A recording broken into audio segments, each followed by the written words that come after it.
5,000 likes to this video, we will upload more patriotic news. Thank you. It's happening. Sheriff Clarke denied an offer from Trump, then he gave him something way better. Milwaukee Sheriff David Clarke had chosen to deny the seat in the Department of Homeland Security as Assistant Secretary in the Office of Public Engagement.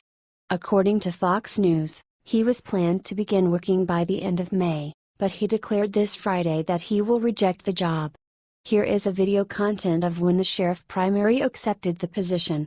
And here is some more. Craig Peterson, his representative, revealed, Sheriff Clarke is 100% committed to the success of President Trump, and believes his skills could be better utilized to promote the president's agenda in a more aggressive role. It is not clear what that more aggressive role might be. However, Peterson also said that Trump met with the sheriff last week, to discuss other roles he might take, that would be of benefit to the Trump administration and to the country. Sheriff Clarke was one of the biggest supporters of Donald Trump's campaign prior the presidential election. Also, the rightists started liking and supporting him a lot, especially due to his points of view on crime. Lately, Sheriff Clarke's jail was under investigation, as it was reported that a mentally ill man died of dehydration while being in solitary confinement in the jail. Most likely, there will be charges filed against some people working in the jail, but as for now, there is no information on whether Sheriff Clarke will be charged or not. H/T Fox News.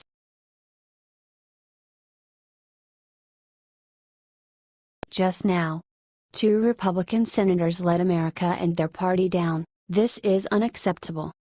Soon after the information spread around that Vice President Mike Pence's tie-breaking vote had provided states with the rights to withhold taxpayer money from Planned Parenthood, the question that arises is, why was a tie-breaking vote necessary at all? Especially as the Republicans have the majority in the Senate. The reason behind that is pretty shocking. Susan Collins and Lisa Murkowski, both of them Republican senators, thought that life of a child is not worth a vote.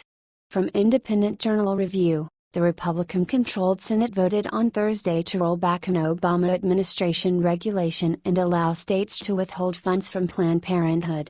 After Senators Susan Collins, R.Me., and Lisa Murkowski, R.Ac., joined the Democrats and voted against the bill, Vice President Mike Pence cast the tiebreaker, his second of the day. Collins and Murkowski earlier voted against beginning debate on the measure. The regulation, issued by the Department of Health and Human Services in December 2016, prohibited states from withholding Title X funds from specific types of providers based on reasons unrelated to their ability to provide services in an effective manner. It went into effect 2 days before Obama left office. Fortunately, things did not get out of control and the officials succeeded in winning over the terrible Obama legacy, letting every U.S. citizen to greatly pursue life, freedom, and fulfillment. It was my honor to break tie vote in Senate overturning last-minute Obama rule and restoring state control over Title X family planning funds, wrote Mike Pence on his Twitter profile. The 2 senators are a shame for all Republicans, women, and the USA as a whole. Letting their nation and party in this is simply unforgivable. We would be happy to hear your thoughts and predict.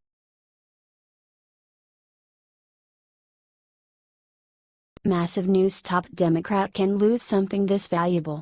Recent reports prove that he is.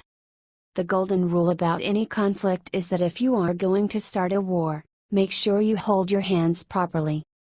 That said, there are those politicians who have made a career out of lying and who seem to get away with it, or at least seem not to suffer too much for spreading falsehoods. The Clintons come to mind, but they have an enormous amount of company. Yet even such confirmed egomaniacs as Bill and Hillary can only push things so far. After all, she ran 2 campaigns for president and lost both times, once in the primaries to Obama, and once in the general election to Trump.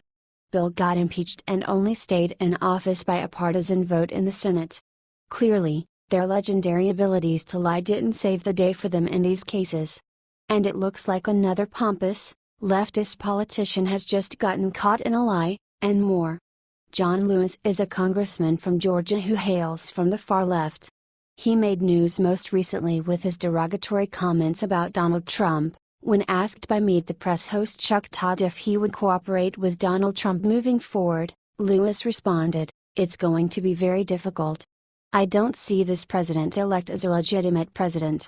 I think the Russians participated in helping this man get elected. And they helped destroy the candidacy of Hillary Clinton." However, Mr. Lewis, in shooting off his mouth, has brought two facts into focus. First, Lewis was revealed to be a liar, as his claim that Trump's would be the first inauguration for him to miss was a fabrication. Turns out, the leftist congressman also skipped the inauguration of George W. Bush, and for the very same reason. Then it was revealed that he has not paid his fair share, which is a liberal mantra if there ever was one. In violations of this sacred piece of liberal dogma, we find that records show that Democratic Representative John Lewis, who attacked the legitimacy of Donald Trump's presidency, has failed to pay taxes on his $1 million townhouse in Washington, D.C. Source, the District of Columbia Office of Tax and Revenue, via Got News. Perfect. The man casting stones at Donald Trump turns out to be a liar and a tax cheat.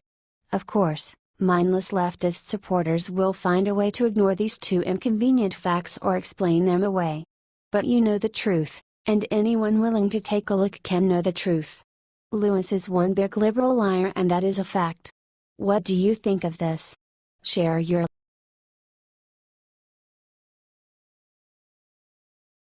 IT's happening.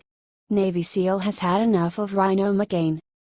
As we all know, nearly every decision that Trump makes regarding the Navy SEAL unit or any other military operation is considered dangerous by the bragging liberals who, by the way, have been making similar calls at the time when Barack Obama was the president of the U.S. As for our heroes, the troopers, we all know that their lives are at stake for the mission, and that if they lost their lives, it would be the hardest thing that their family has to deal with. But, we all know that our lives are far less important to the good mission that we have to accomplish. Sadly, not long ago, we lost another hero. Navy SEAL William Ryan Owens lost his life in such a situation. America will never forget this hero's name. As for the liberals, this is just another chance to score political points. Senator John McCain tried to score some political points by quarterbacking the circumstances and calling the mission a disappointment, essentially in the light of the fact that he doesn't care about our president, nor the family of the fallen hero. According to the reports, shortly after President Trump was sworn into office, a special operations raid first planned under the Obama administration was launched against Al-Qaeda base in Yemen to gather intelligence.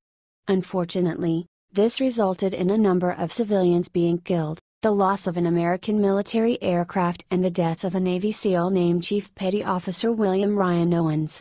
Previous Navy SEAL Carl Higbee showed up on CNN and requested that McCain apologize to the group of the fallen Navy SEAL for scrutinizing the mission for political reasons. I think John McCain does owe an apology to the Owens family. I think it was dishonorable of him, too. He called it an unsuccessful mission because of a plane crash? This guy who crashed an enormous amount of planes during training. Look, these things happen, and it's not an unsuccessful mission just simply because John McCain does not like Trump. What do you think of this? Share your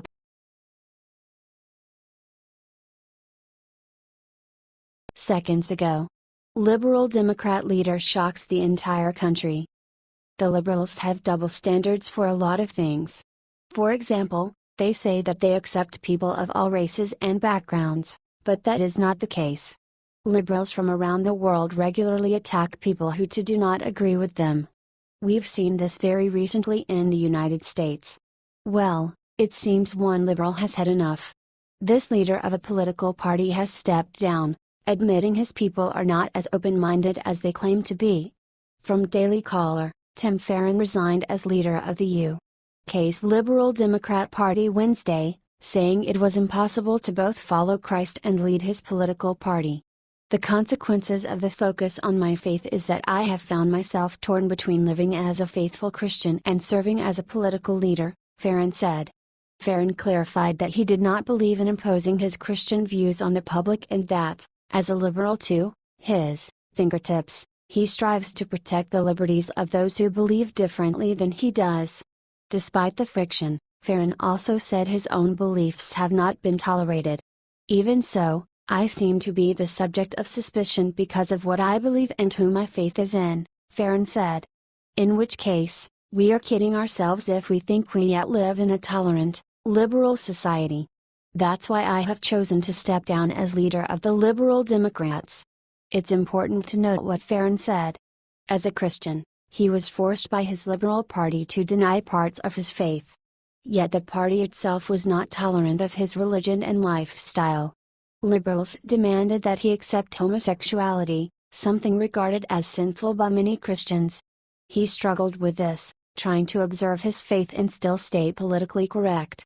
That same Liberal Party refused to accept Farron's faith in Christ. What do you think of this? Share your opinion.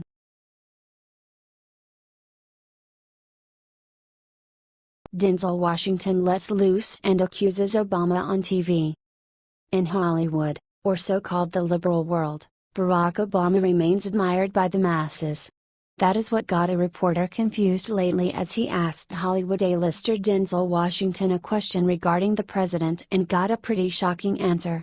As Conservative Tribune informed, soon after the last presidential election, a liberal journalist saw Washington and asked him who he gave his vote to. Normally, he was expecting the star to give him the Democrat, anti-Trump answer, but something else happened. Just wondering who you wound up supporting in the election and why? Journalist Nicholas Balassi demanded on the red carpet for Washington's movie Fences.